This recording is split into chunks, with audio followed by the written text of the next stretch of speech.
శ్రీమాత్రే నమః. అందరికీ అమ్మవారి ఆశీస్సులు ఎప్పుడూ ఉండాలని మనస్ఫూర్తిగా ఆ తల్లిని వేడుకుంటూ, గురువారం కార్తీక మాసం, అలాగే గురు పుష్య నక్షత్రం. ఈ రోజున శ్రీ మహావిష్ణువు యొక్క ఆలయాన్ని సందర్శించి భక్తి శ్రద్ధలతో ఆ యొక్క భగవంతుణ్ణి ఆరాధించి ఓం నమో భగవతే వాసుదేవాయ అనేటటువంటి ఈ యొక్క మహామంత్రాన్ని మనసారా ధ్యానించి స్వామివారి గురించి, స్వామివారి కథలను తెలుసుకొని స్వామి అనుగ్రహాన్ని పొందుదాం. ఈరోజు మనం శ్రీ మహావిష్ణువు యొక్క అవతారమైనటువంటి శ్రీ పోతులూరి వీరబ్రహ్మేంద్ర స్వామి వారి చరిత్ర గురించి తెలుసుకుందాం. అయినప్పటికీ కూడా ఆనాటికి కూడా కలి ప్రభావం బాగా ఎక్కువగా ఉంటూ ధర్మానికి హాని కలగడం ప్రారంభమవుతుంది. అన్యమతముల వారి యొక్క దౌష్ట్యాల వలన గోశిశు హత్యలు, స్త్రీల అత్యాచారాలు ఎక్కువగా జరుగుతూ ఉండేవి. ఈ విధంగా అక్కడ ఉన్నటువంటి దేవాలయాలన్నీ కూడా విద్వాంసాలు గావించబడి ఉండేవి. దినదినానికి కూడా పాపుల సంఖ్య ఎక్కువగా ఉండేది. అటువంటి పరిస్థితులను చూసినటువంటి ధర్మదేవత ఎంతో వ్యధతో ఏం చేయాలో అర్థం కాక ఒకనాడు వైకుంఠంలో ఉన్నటువంటి శ్రీహరి వద్దకు వెళ్లి స్వామితో ఈ విధంగా చెబుతుంది. భూలోకంలో జరుగుతున్నటువంటి ఆకృత్యాలన్నీ కూడా చెప్పి ఆయన్ను మరలా తిరిగి భూమి మీద దుష్ట శిక్షణ, శిష్ట రక్షణ కోసం అవతరించమంటూ ప్రార్థిస్తుంది. అలా భూదేవి యొక్క ప్రార్థనను ఆలకించినటువంటి శ్రీ మహావిష్ణువు ఆమెకు అభయమిచ్చి ఆమె కోరిన విధంగా తప్పకుండా భూమిపై అవతరిస్తానని చెప్పి మాటిచ్చి ఆమెను తిరిగి సాగనంపుతాడు. ఆ తరువాత శ్రీహరి సత్యలోకవాసి అయినటువంటి బ్రహ్మదేవుణ్ణి, కైలాసపతి అయినటువంటి పరమేశ్వరుని తన యొక్క సన్నిధానానికి పిలిపించి వారితో, ఓ బ్రహ్మశంకరులారా, మనకి ఈ కలియుగంలో తిరిగి మరలా అవతారం ధరించవలసినటువంటి అవసరం ఏర్పడింది. ఇప్పుడే ధర్మదేవత నా సన్నిధికి విచ్చేసి దక్షిణాంధ్ర దేశంలో జరుగుతున్నటువంటి ఆకృత్యాలు, ధర్మహాని, గోహత్యలు, దేవాలయ విద్వాంసాలు గురించి చెప్పి నా దగ్గర బాధపడింది. ఆమెకు నేను అవతారం ధరించి ధర్మస్థాపన చేస్తానని మాటిచ్చాను.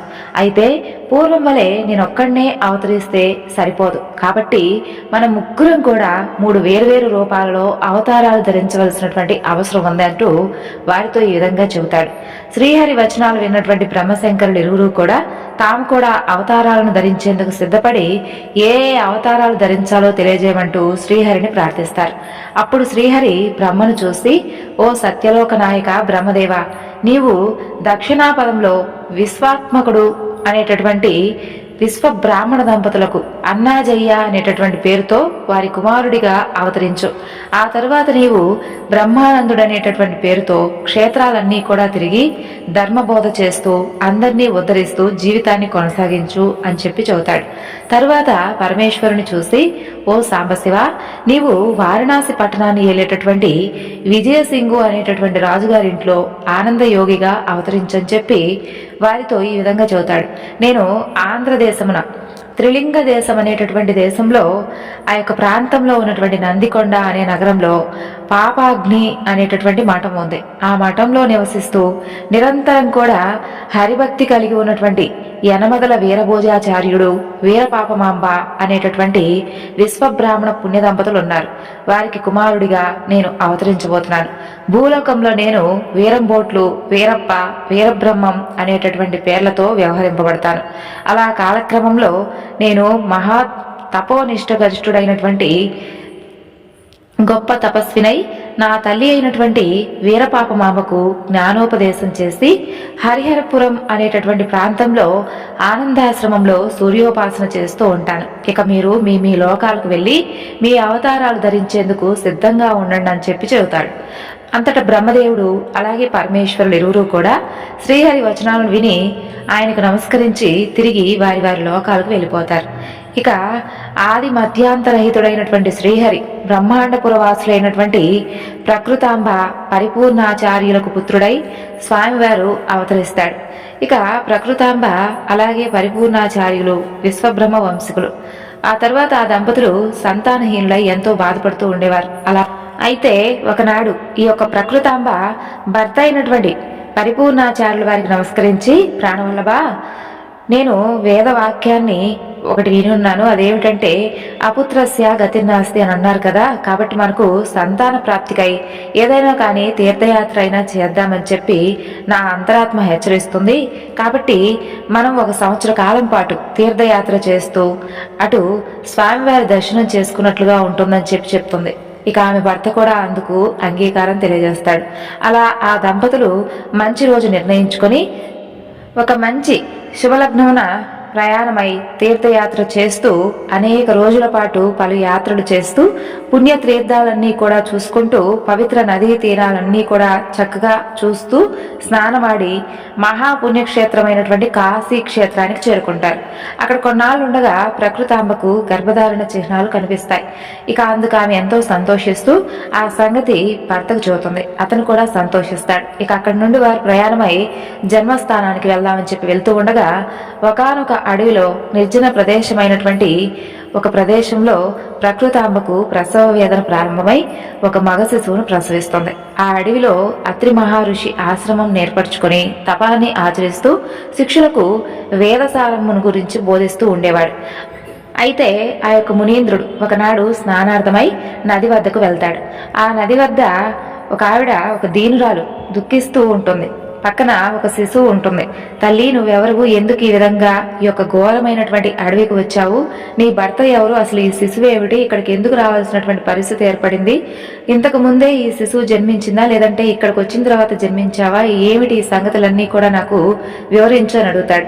అందుకు ఆ యువతి, మునీంద్ర, నేను సంతానహీనురాలై నా భర్తతో కూడా సంతానం కోరి పుణ్యక్షేత్రాలను దర్శించుకునేందుకై ఈ విధంగా పుణ్యతీర్థాలను దర్శిస్తూ చక్కగా అన్ని పుణ్యనదులన్నింటినీ కూడా సందర్శించి చివరికి కాశీ క్షేత్రానికి చేరుకున్నాను. కొంతకాలం విశ్వేశ్వరుని సేవించగా స్వామి అనుగ్రహంతో గర్భం దాల్చాను. ఆ తర్వాత మా యొక్క నిజవాసానికి వెళ్దామని చెప్పి ప్రయాణమై వెళ్తూ ఉన్నాం. అలా వస్తున్నప్పటికీ నాకు ప్రసవ వేదన బాగా ఎక్కువై నాకు పురుష శిశువు జన్మించాడు. ఈ శిశువు జన్మించినటువంటి లగ్న ప్రభావము ఏమో తెలియదు, కానీ ఈ శిశువు అవతరించగానే నా భర్త మరణించాడు. ఇక ధర్మపత్ని పతితో కూడా మరణించాలి అని చెప్పి ఎప్పుడో పెద్దలు చెప్పారు కదా, కాబట్టి నేను కూడా నా పత్నితో సహగమనం చేయాలని చెప్పున్నాను. అయితే ఈ శిశువును విడిచిపెట్టలేక ఏం చేయాలో అర్థం కాక ఇలా కూర్చొని ఉన్నాను. మేము విశ్వబ్రాహ్మణులం, ఇక్కడ ఉన్నటువంటి నా శిశువును మీకు అప్పగిస్తున్నాను, ఇక మీ ఇష్టం అని చెప్పి సమీపంలో ఉన్నటువంటి ఆ నదిలో పడి ఆమె ప్రాణాలు త్యజిస్తుంది. ఇక ఆ యొక్క నందికొండ సమీపమును ఉండేటటువంటి పాపాగ్ని మఠమున విశ్వబ్రాహ్మణుడైనటువంటి వీరభోజాచార్యుడు తన ధర్మపత్ని అయినటువంటి వీరపాపమాంబతో కాపురం చేసుకుంటూ అక్కడ సంతోషంగా ఉండేవారు. అతను పాపాగ్ని మఠాధిపతి అయినటువంటి దేవబ్రాహ్మణ భక్తుడు. సదా శ్రీహరిని ధ్యానిస్తూ ఉండేవాడు. ఇక చక్కగా ఎప్పుడూ కూడా హరినామ సంకీర్తనలు వింటూ అందరికీ వినిపిస్తూ ఉండేవాడు. ఇక అతను సత్యధర్మాలు తప్పకుండా బీదసాధులను ఎప్పుడూ కూడా ప్రేమిస్తూ వారికి అనేక విధాలుగా సహాయం కూడా చేస్తూ ఉండేవాడు. ఆ విధంగా ఆ యొక్క దంపతులు ఎప్పుడూ కూడా శ్రీహరిని పూజిస్తూ ఒక పుణ్యపురుషుని యొక్క సలహా మేరకు దినవార నక్షత్ర లగ్నాలన్నీ కూడా పరిశీలించి ఒక మంచి రోజున వీరభోజాచార్యుడు తీర్థయాత్రలు బయలుదేరే సమయంలో ఇక మహాపురుషుని దర్శించుకుంటూ సరస్వతి నదీ తీరానికి భిక్షాందేహి యొక్క ఆశ్రమానికి చేరుకుంటారు ఆ పుణ్య దంపతులు. సంతాన ప్రాప్తికై తీర్థయాత్రలు చేస్తూ ఆ దంపతులు ఆశ్రమానికి చేరుకోవడం అంతా కూడా ఆ యొక్క సర్వేశ్వరుని యొక్క సంకల్పంగా భావిస్తాడు అత్రి మహాముని. సంతానం కోసం పరితపిస్తున్నటువంటి ఆ పుణ్య దంపతులకు ఆ బాలుణ్ణి అప్పగిస్తూ, వీరభోజాచార్య, మీ జన్మ ధన్యమైంది. ఈ బాలుడు సామాన్యుడు కాడు. ఎందరో బతుకుల్లో అజ్ఞానం, అంధకారం అనేటటువంటి వీటిని తొలగించి జ్ఞానజ్యోతులను వెలిగించేటటువంటి మహిమాన్వితుడు. ఈ బాలుడు మున్ముందు ఎన్నో వింతలను చూపించబోతున్నాడు అంటూ ఆ బాలుని యొక్క జన్మ వృత్తాంతం అంతా కూడా ఆ యొక్క పుణ్య దంపతులకు తెలియజేస్తాడు అత్రి మహాముని. ఆ యొక్క మహాముని మాటలకు ఎంతో సంతోషిస్తారు వీరభోజాచార్యుడు, వీరపాపమాంబలు. మహాప్రసాదం స్వామి అనుకుంటూ అత్రి మహాముని పాదపద్మాలకు నమస్కరించి తిరిగి వారి పాపాగ్ని మఠానికి చేరుకుంటారు. అలా పాపాగ్ని మఠాధిపతి ఇంట వీరప్పాయాచార్యుడు, వీరబ్రహ్మం అనే పేర్లతో సనాతన సాంప్రదాయాల నడుమ పెరుగుతూ ఉంటాడు ఆ బాలుడు. అతి చిన్న వయసులోనే సకల విద్యా పారంగతుడిగా అందరి మన్నలను పొందుతాడు వీరబ్రహ్మం.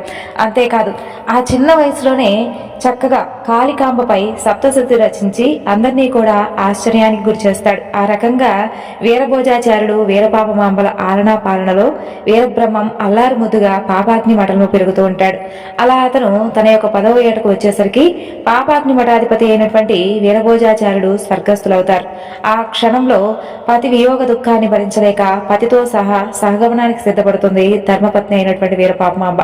ఆ రోజుల్లో సతీ సహగమనం ఉన్నప్పటికీ ఆ సమయంలో పాపాగ్ని మఠ పెద్దలు అలాగే పండితులే కాకుండా ఊరి జనాలందరూ కూడా ఒక్కగానొక్క కొడుకును దిక్కులేనటువంటి పక్షులా చేయదగింది కాదని చెప్పి ఆమెను వారిస్తారు.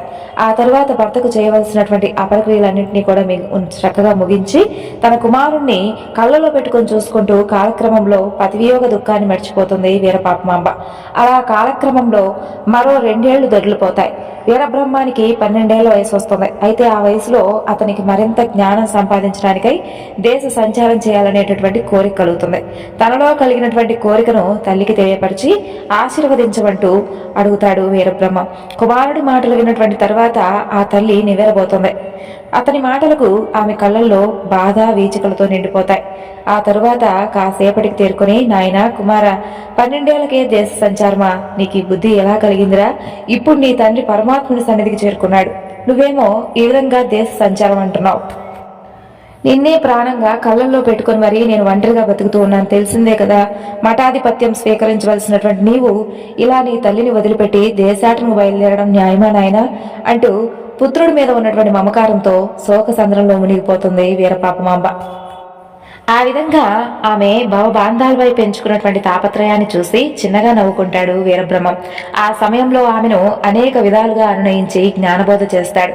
ఈ దేహం అనేది ఆకాశం, గాలి, నీరు, అగ్ని, భూమి అనేటటువంటి 5 అంశాలతో చేయబడిందని, అలాగే సమస్త ప్రకృతితో కన్ను, ముక్కు, నోరు, చెవి, చర్మం ఇత్యాది జ్ఞానేంద్రియాల ద్వారా సంబంధం ఏర్పరచుకుని జ్ఞానం సంపాదిస్తామని, అయితే వీటి ద్వారానే నేను అనేటటువంటి అహం పుడుతుందని తెలియజేస్తాడు వీరబ్రహ్మం.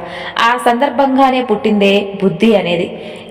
అదే జీవిని నడిపిస్తుందని చెప్పి ఆ బుద్ధిని మాత్రం కర్మ నడిపిస్తుందని, అయితే దానిని తప్పించడం ఎవరికీ సాధ్యపడదని, ఈ విషయాన్ని తెలుసుకుని ఎవరు పరబ్రహ్మను ధ్యానిస్తారో వారు మాత్రమే మోక్షాన్ని పొందుతారంటూ సూక్ష్మాన్ని బోధిస్తాడు. అనుబంధాలనేవి మోక్షానికి ఆటంకమంటూ, అందువల్ల దానిని వదలమంటూ తల్లికి హితవు చెబుతాడు. అంతేకాదు పిండోత్పత్తి గురించి, జీవి యొక్క జన్మ రహస్యాల గురించి చక్కగా చెబుతాడు.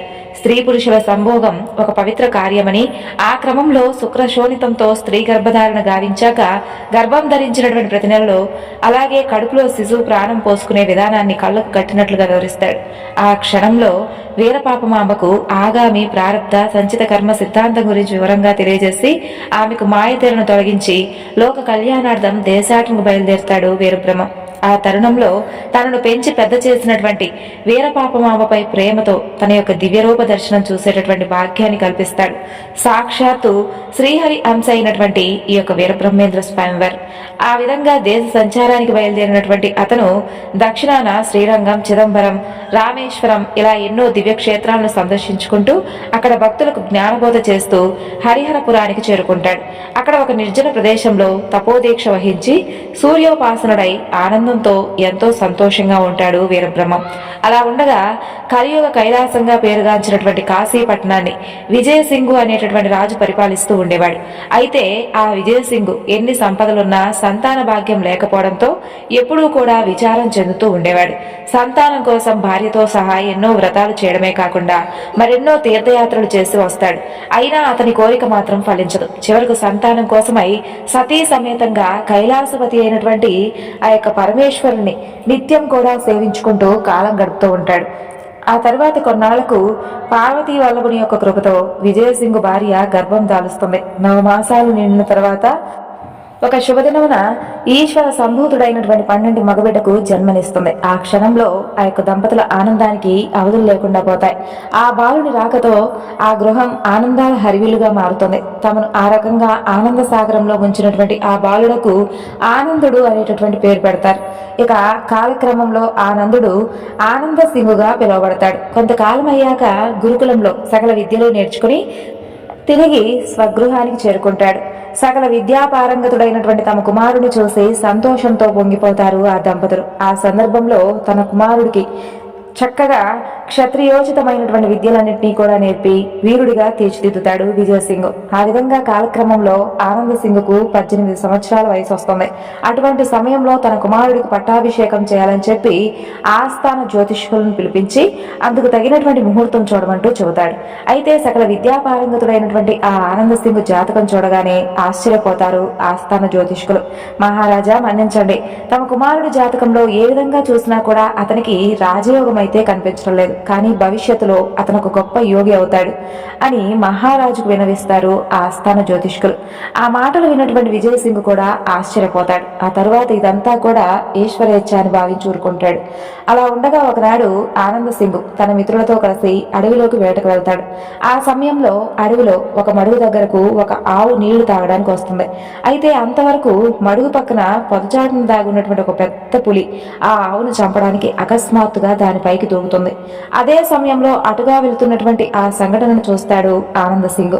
వెంటనే ఆ ఆవును రక్షించాలనేటటువంటి ఆలోచనతో గురి చూసి మరి పెద్ద పులిపైకి బాణాన్ని ప్రయోగిస్తాడు. అయితే అతని దురదృష్టం కొద్దీ ఆ బాణం గురి తప్పి నేరుగా వెళ్లి ఆ ఆవుకు తగులుతుంది.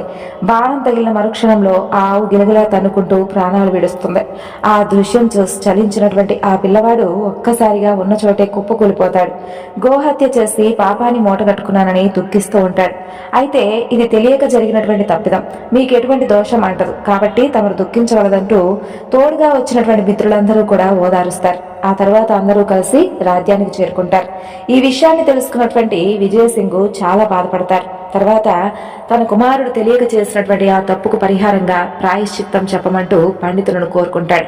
ఆ సందర్భంగా మహారాజు యొక్క కోరికను మన్నించినటువంటి పండితులు శాస్త్రాలన్నీ కూడా క్షుణ్ణంగా పరిశోధిస్తారు. తర్వాత కొంతకాలం దేశ సంచారం చేసి దివ్యక్షేత్రాలను దర్శించి మహాపురుషులను దర్శిస్తే పాప పరిహారం అవుతుందని చెప్పి సలహా ఇస్తారు కొందరు పండితులు. ఆ విధంగా ఆనంద్ సింగ్ ఆనంద భైరవ యోగిగా మారి దేశంలో ఉన్నటువంటి పుణ్యక్షేత్రాలన్నీ కూడా సందర్శించి చివరిగా హరిహరపురానికి చేరుకుంటాడు. అక్కడ అతనికి ఒక ఏకాంత ప్రదేశంలో యోగనిష్టలో మునిగి ఉన్నటువంటి యోగీంద్రుడు కనిపిస్తాడు. ఆ యొక్క దివ్య పురుషుని చూడగానే ఆనంద భైరవ యోగి మనసు అంతా కూడా ఆనందంతో ఉప్పొంగిపోతుంది. ఆ సమయంలో తను చేసినటువంటి గోహత్య పాపాన్ని ఆ యొక్క యోగీంద్రుడు ఖచ్చితంగా పోగొట్టగలుగుతాడని చెప్పి భావిస్తాడు. ఆ యొక్క దివ్య పురుషుని యోగనిష్టకు ఎటువంటి భంగం కలగకుండా అతని అమూల్యమైనటువంటి సందేశం కోసం వేచి చూస్తూ ఉంటాడు ఆ యొక్క భైరవ యోగి. ఆ విధంగా వీరబ్రహ్మం యోగనిష్ట నుండి మేల్కొని తన ఎదురుగా ఉన్నటువంటి ఆనంద భైరవ యోగిని చూసి చిన్నగా నవ్వుతాడు. ఆనంద, నీ రాక కోసమే నేను ఎదురు చూస్తున్నాను. సాక్షాత్తు పరమేశ్వరుని అవతారమైనటువంటి నీవు కాశీ పట్టణాన ఆనంద సింగుగా జన్మించావు. అయినప్పటికీ మానవ జన్మ మాయలో నుండి బయటపడలేకపోతున్నావు. నీవు చేసినటువంటి గోహత్య అనేది అంతా భగవత్ సంకల్పం, కాబట్టి నీవు బాధపడనవసరం లేదు. అయినా ఎవరు చేసినటువంటి కర్మఫలం వారు అనుభవించక తప్పదు.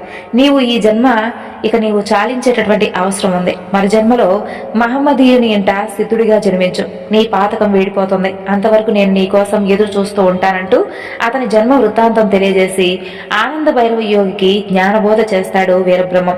ఆ పుణ్యపురుషుని మాటలకు ఎంతో సంతోషించి అతనికి సాష్టాంగ నమస్కారం చేస్తాడు ఆనంద భైరవ యోగి. ఆ సమయంలో అతనికి మహాశక్తివంతమైనటువంటి ద్వాదశాక్షరి మహామంత్రాన్ని ఉపదేశించి పంపిస్తాడు వీరబ్రహ్మం. తర్వాత కొద్ది రోజులకు హరిహరపురాన్ని విడిచిపెట్టి కర్నూలు జిల్లాలో ఉన్నటువంటి బనగానపల్లెకు చేరుకుంటాడు వీరబ్రహ్మం. బనగానపల్లె ఊరంతా తిరిగి ఆ రాత్రి ఆ గ్రామం నడిబొడ్డున ఉన్నటువంటి ఒక ఇంటి అరుగు పైన నిద్రిస్తాడు అతను. తెల్లవారుజామున ఆ ఇంటి వీధి తలుపులు తెరిచినటువంటి ఆ ఇంటి ఇల్లాలు గరిమిరెడ్డి అచ్చమ్మకు వీధి అరుగు పైన నిద్రిస్తున్నటువంటి వీరబ్రహ్మం కనిపిస్తాడు. అతన్ని చూడగానే వందల ఆలమందలు కలిగినటువంటి అచ్చమ్మకు విపరీతమైనటువంటి ఆశ్చర్యం వేస్తుంది. ఎందుకంటే ఆ సమయంలో అతని ముఖం అపారమైనటువంటి తేజస్సుతో వెలిగిపోతూ కనిపిస్తుంది. నాకు ఎవరినైనా నువ్వు అంటూ వీరబ్రహ్మాన్ని నిద్రలేపుతూ ప్రశ్నిస్తుంది పరమభక్తురాలైనటువంటి అచ్చమ్మ. అమ్మా అచ్చమ్మ తల్లి, నాకు ఒక ఊరని గాని పేరని గాని లేవమ్మా. నా అన్నవాళ్ళు ఎవ్వరూ లేరు. ఎవరు ఏ పేరుతో పిలిస్తే ఆ పేరుతో పలుకుతాను. నాకు ఆవులు కాయమంటే కాస్తాను. ఆవులకు వచ్చేటటువంటి వ్యాధులకు వైద్యం చేయమంటే చేస్తాను. ఇక మీరు కనుక అనుమతిస్తే మీ ఇంట పశువుల కాపరిగా ఉంటానంటూ చిరునవ్వుతో చెబుతాడు. అతని మాటలకు ఆనందంగా అంగీకరిస్తుంది ఆలమందల యజమానురాలైనటువంటి అచ్చమ్మ. తర్వాత స్నానాది కార్యక్రమాలన్నీ కూడా ముగించుకొని అచ్చమ్మ అందించినటువంటి చద్దిమూటను భుజాన వేసుకుని ఉత్తర దిశలో ఉన్నటువంటి రవ్వలకొండ వైపు ఆవుల మందను తీసుకుపోతాడు వీరబ్రహ్మం. అతని రాకతో ఎంతో పుణ్యం చేసుకున్నట్లుగా ఆ యొక్క రవలకొండ కూడా మురిసిపోతూ ఉంటుంది. అక్కడ విశాలమైనటువంటి మైదానంలో ఆవుల మందను నిలిపి ఆ మంద చుట్టూ కూడా వృత్తాకారంతో ఒక కర్రతో వృత్తాకారంలో ఉన్నటువంటి ఒక ఆకారం వచ్చే విధంగా గీత గీస్తాడు. తర్వాత కొండ దగ్గరలో ఉన్నటువంటి తాటి చెట్టు దగ్గరకు వచ్చి నిల్చుంటాడు వీరబ్రహ్మం. ఆ యొక్క దివ్య పురుషుడి ముఖంలో శ్రీహరిని దర్శించినటువంటి ఆ యొక్క తాళ వృక్షం ఎంతో ఆనందంతో కిందికి వంగి వీరబ్రహ్మం పాదాలను తాకి నమస్కరిస్తుంది. ఆ తరుణంలో ఆ యొక్క తాళ వృక్షం నుండి కొన్ని ఆకులను తెంచుకుంటాడు అతను. తన నుండి పత్రాలను సేకరించాక మరలా యథాప్రకారం ఆ యొక్క తాళ వృక్షం లేచి నిలబడుతుంది. తరువాత దగ్గరలో లభించినటువంటి పెద్ద గులజారి ముళ్ళను కంఠంగా ఉపయోగించుకునేందుకు సేకరించి రవలకొండలో ఉన్నటువంటి గుహలోపలకు వెళ్తాడు వీరబ్రహ్మం. ఆ గుహ లోపల గులజారి ముళ్ళు సహాయంతో తాళపత్రాలపై కాలజ్ఞానం రాయడానికి శ్రీకారం చుడతాడు. సాయంకాలం వేలవుతుంది. గుహలో నుండి బయటకు వస్తాడు వీరబ్రహ్మం. ఆ సమయంలో ఆవుల మంద విశ్రాంతిగా పడుకొని అతను చుట్టూ గీసినటువంటి గీత లోపలే ఉండుంటాయి. వాటిని తీసుకుని ఇంటి వైపు దారి తీస్తాడు. ఇక ఇంటికి చేరినటువంటి ఆవుల మందను లెక్కించుకుంటుంది అచ్చమ్మ.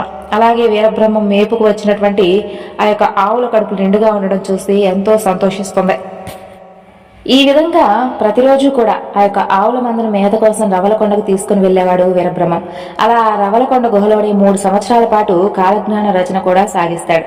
కాలజ్ఞానం అంటే కాలానికి అనుగుణంగా తెలుసుకున్నటువంటి జ్ఞానం. అంటే త్రికాలాల్లో జరిగినటువంటి అలాగే జరుగుతున్నటువంటి జరగబోయేటటువంటి విషయాలను ఒక అంచనా వేసి భవిష్యత్తును దివ్య దృష్టితో చూసి నిర్ణీత కాలంలో ఇలా జరుగుతుంది అని చెప్పడం అనమాట. అలా ఒకనాడు బనగానపల్లి గ్రామస్తులు కొందరు ఆ యొక్క రవలకొండ మీదుగా పక్క గ్రామానికి వెళ్తూ అక్కడ ఉన్నటువంటి ఆవుల మందను చూస్తారు. ఆ సమయంలో వాళ్ళు ఆ యొక్క ఆవుల మందను తోలుకు వచ్చినటువంటి వీరబ్రహ్మం కోసం చుట్టుపక్కలంతా కూడా చూస్తారు. అయితే ఆ రవలకొండ గుహలో ఉన్నటువంటి అతను ఆ గ్రామస్తులకు ఏ మాత్రం కనిపించలేదు. ఇక వాస్తవానికి ఆ రవలకొండ చుట్టూ కూడా మహారణ్యంగా ఉంటుంది. ఆ సందర్భంలో వాళ్ళు ఏ క్రూర జంతువు ఒంటరిగా ఉన్నటువంటి వీరబ్రహ్మాన్ని చంపుంటుందిలే అని చెప్పి అనుకుని అక్కడ ఉన్నటువంటి ఆవుల మందను అచ్చమ్మకు అప్పగించాలని చెప్పి వాటిని వదిలేస్తారు. కానీ ఆ ఆవుల మందలో నుండి ఒక్క ఆవు కూడా వీరబ్రహ్మం గీసినటువంటి గీతను దాటి బయటకు అడుగు పెట్టడం లేదు. ఆ క్షణంలో గ్రామస్తులు కూడా ఆశ్చర్యంగా ఆ గీతను దాటి లోపలికి కూడా అడుగు వేయలేకపోయారు. తర్వాత లోపలికి అడిగేస్తారు. మరుక్షణంలో చుట్టూ చిక్కని చీకటి అలుముకున్నట్లుగా వాళ్ళకి ఏమీ కూడా కనిపించదు. పైగా ఆవులు కొమ్ములు విదిలిస్తూ వాళ్ళపైకి విరుచుకు పడతాయి. ఆ ఆవులు దాటి బయటకు వచ్చి పడతారు వాళ్ళందరూ కూడా. ఆ సమయంలో మునుపటిలా యథావిధిగా వాళ్ళకు చూపొచ్చి మరలా కళ్ళు కనిపిస్తాయి. జరిగినటువంటి ఆ సంఘటనకు ఆశ్చర్యపోతారు గ్రామస్తులు. అంతేకాదు ఆ నిమిషంలో కాస్త భయపడిపోతారు. ఆ విషయాన్ని తొందరగా ఆ యొక్క ఆవుల యజమానురాలైనటువంటి అచ్చమ్మకు చెప్పాలని చెప్పి బనగానపల్లి గ్రామం వైపు అడుగులు వేస్తారు వాళ్ళందరూ. అలా రవలకొండ దగ్గర జరిగినటువంటి సంఘటన అంతా కూడా అచ్చమ్మకు పూసగుచ్చినట్లుగా వివరిస్తారు ఆ గ్రామస్తులు. వాళ్ళు చెప్పింది విని చెప్పలేనంత ఆశ్చర్యపోతుంది అచ్చమ్మ. అయితే ఆ సంఘటన గురించి మొదట వాళ్ళు చెప్పినప్పుడు అంతగా నమ్మలేకపోయినా తరువాత గ్రామస్తులు ఖచ్చితంగా చెబుతూ ఉండడంతో ఆ విషయాన్ని తానే స్వయంగా చూసి నిర్ధారించుకోవాలని చెప్పి నిర్ణయించుకుంటుంది. అలా మరుసటి రోజు ఉదయం రహస్యంగా రవలకొండకు బయలుదేరుతుంది. అక్కడ వీరబ్రహ్మం ఆవుల మంద చుట్టూ గీత గీయడం, తాళ చెట్టు వంగి లేవడం, తర్వాత అతను ఆ రవలకొండ గుహలోపలికి ప్రవేశించడాన్నంతా కూడా కళ్ళతో ప్రత్యక్షంగా చూస్తుంది. ఆ క్షణంలో వీరబ్రహ్మం అలా వెళ్లడంతో అచ్చమ్మ ఎంతో ఆశ్చర్యంతో గుహలోపలికి వెళ్ళింది అచ్చమ్మ. ఆ తర్వాత ఆ రవలకొండ గుహ ఎప్పుడూ కూడా పట్టపగలు సైతం గాఢాంధకారంలో మునిగి ఉండి చూసేందుకు భయం గొలుపుతూ ఉంటుందన్నమాట. అలాంటి ఆ గుహలో 1000 పడగలెత్తి ఆదిశేషుడు చుట్టుకొని ఉండగా ఆ యొక్క ఆదిశేషుని పడగలపై వెలుగులు విరజిమ్ముతున్నటువంటి నాగమనుల యొక్క కాంతి పుంజాలతో తాటాకుల గ్రంథంపై గుండెజారి ముళ్ళుతో భవిష్యత్ కాలజ్ఞాన రచన చేస్తున్నటువంటి సాక్షాత్తు శ్రీహరిని సందర్శనం చేసుకుంటుంది అచ్చమ్మ. ఆ విధంగా ఆ సమయంలో ఆమె ఆనందంతో పరవశురాలైపోతుంది. ఆ తర్వాత అక్కడి నుండి భగవత్ స్వరూపుడు అయినటువంటి వీరబ్రహ్మం గారిని ఆటంకం కలిగించకూడదని చెప్పి భావించి భక్తితో అతన్ని నమస్కరించి వదల్లేక వెనుతిరిగి ఇంటికి వచ్చేస్తుంది. అలా ఇంటికి చేరినటువంటి ఆమె వీరబ్రహ్మం గారి రాక కోసం చూస్తూ ఉంటుంది. సాయంత్రం వేళ ఆవుల మందం తోలుకుని ఎప్పటిలాగే ఇంటికి వస్తాడు వీరబ్రహ్మం. అతని రాక కోసం ఎదురు చూస్తున్నటువంటి అచ్చమ్మ సాక్షాత్తు భగవత్ స్వరూపుడు అయినటువంటి వీరబ్రహ్మం గారి కాళ్లపై పడి తెలియక ఏదైనా తప్పులు చేస్తే క్షమించమంటూ వేడుకుంటుంది.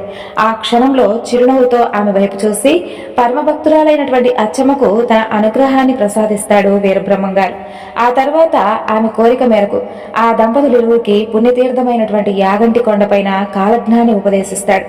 ఆ తరువాత ఆ సమయంలో మిగతా భక్తులు కూడా వారిని అనుసరించి కాలజ్ఞాన ముచ్చట్లన్నీ వినడం వలన ఆ యాగంటి కొండకు ముచ్చట్ల కొండ అనేటటువంటి పేరు కూడా వచ్చింది. తన పూర్వజన్మ వృత్తి సుకృతం వలన ఈ జన్మలో వీరబ్రహ్మం లాంటి పుణ్యపురుషుని దర్శన భాగ్యం కలగడంతో ఆమె ఎంతో ఆనందం చెందుతుంది.